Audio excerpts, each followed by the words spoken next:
Hey, what's up guys, welcome back to Copper Top Productions. I'm excited to say that in this week's video I'm going to be jumping in and doing some work on the R32 again. She's fully garaged now and ready to fit the R32 GTR tank in there and try and make those lines look pretty and get fuel up to the rail. So we'll jump in and start doing that.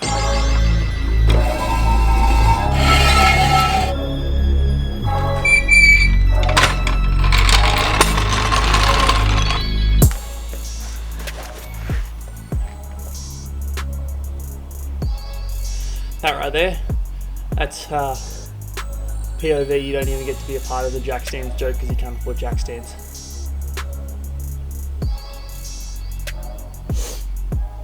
Besser block gang. Bugger. So I just realised there's a whole lot more I've got to do before I can actually put the tank in there. I don't know why my mind went straight to, yeah, let's just pump the tank in because there's a... Let me show you. Alrighty, so firstly, here's the wiring for the outside of the tank. This plugs into the tank side, and this plugs into the car side, and that's the wiring in between, which you can't see, but yep, there you go. That'll do. Nasty and not connected.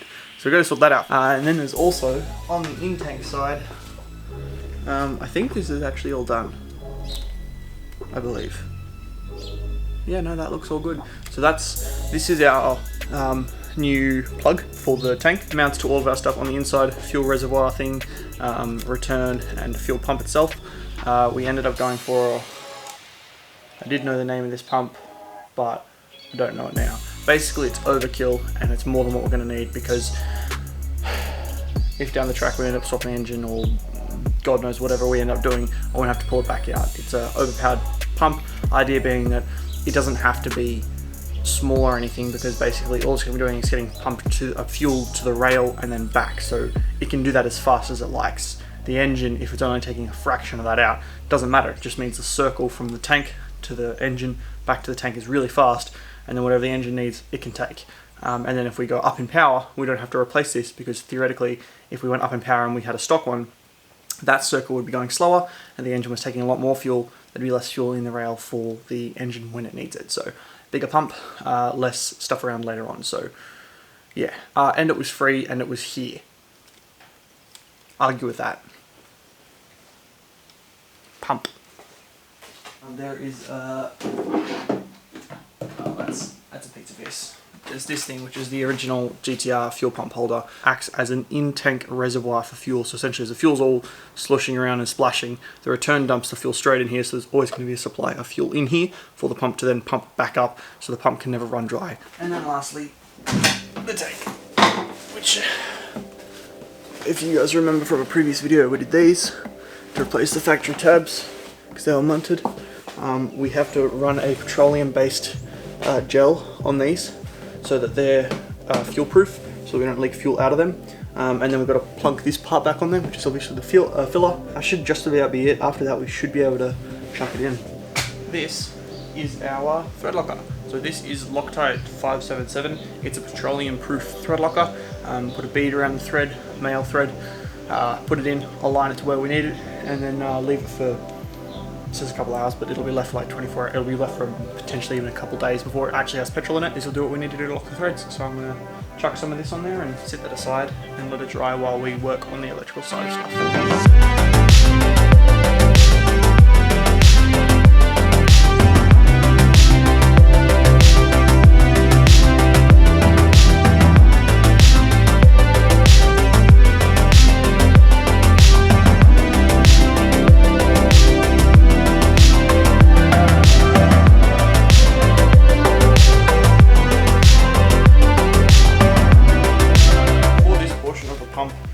After having a look over it, it's actually pretty much ready to go into the tank and into the car, I guess, in that sense, other than taking that plastic off. Okay, so this part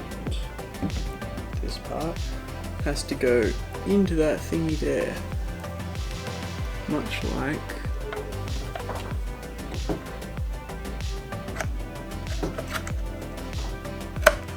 that. First. There we go. Pump is installed into the thing. Inside the tank, much like the rails for this thing going into that, there are a set of grooves in the bottom of this, which this slides into and locks into.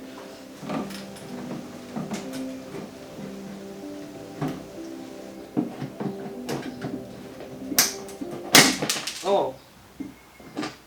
Oh, that didn't feel good. Oh no. You reckon that's maybe a little brittle in there?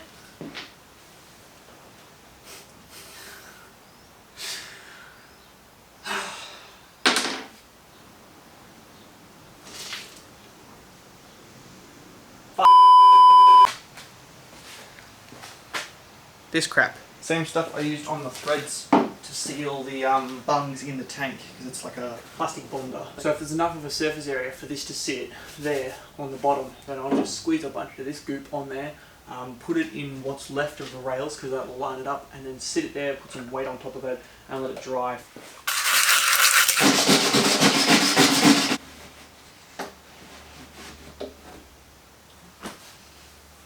That'll do it. I'm going to mix it in the middle on this, because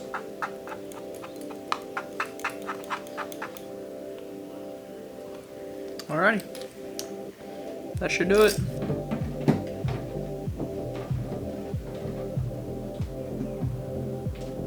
Chuck a bunch of weight on it. Hope this doesn't throw it out of position. Now we'll leave that for supposedly 15 minutes, but realistically a couple hours. Yep. It's been an hour. We're going to see if it's solid or not to put the rest of the parts on.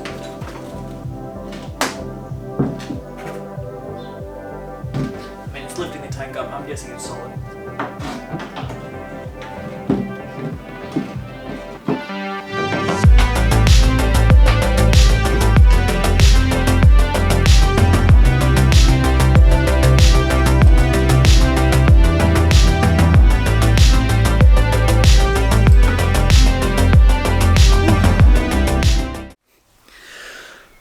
Alrighty, well the tank is ready to go in the car, so we've got all of our lines set up, the fuel stuff's inside it, blah blah blah crap's on it, car's ready to receive it, she's up on Vesta block and ready to go in, so all I gotta do is chuck it in. I don't know how this is gonna go at all.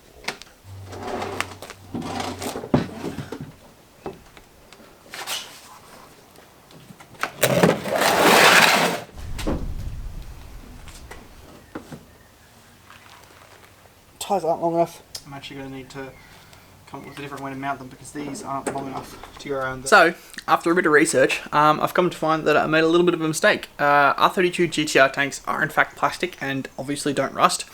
And they do fit into GTSTs because there's not much difference under there. But something that is different is the size of the tank. The metal tanks are 65 or 60 to 65 litres capacity of fuel. The GTR tanks are 70. And with that, which I already knew that, but with that also come larger ones of those, which I don't have. And I didn't even think of it. Like a oh dear. Anyway, I'm going to try and mock something up, see how I go making something. So it won't be today. This is as far as we've gotten today. But, I mean, we made some solid progress. Tank is in position at least. Almost in. All we've got to do is jigger something up to go on there and go underneath and bolt in. Should be pretty easy. If I can source them, then it'll just be a matter of just chucking them on, probably in next week's video. Hopefully next week's video we should be able to turn the car over and get it to start up, but we'll have to see how we go. I'll have something sorted for this by next week, but just not for today. So yeah, that will be it for this week's video, guys. I hope you have enjoyed seeing the yellow car out again. It's definitely a lot easier working on it in a garage than it was working on it under cover. I mean, there's not much difference other than I don't have to unpack everything and push the car out and do a whole bunch of crap. Having a nice concrete floor here that's level is mint for working on cars, so I'm super stoked to be working in a better place for convenience.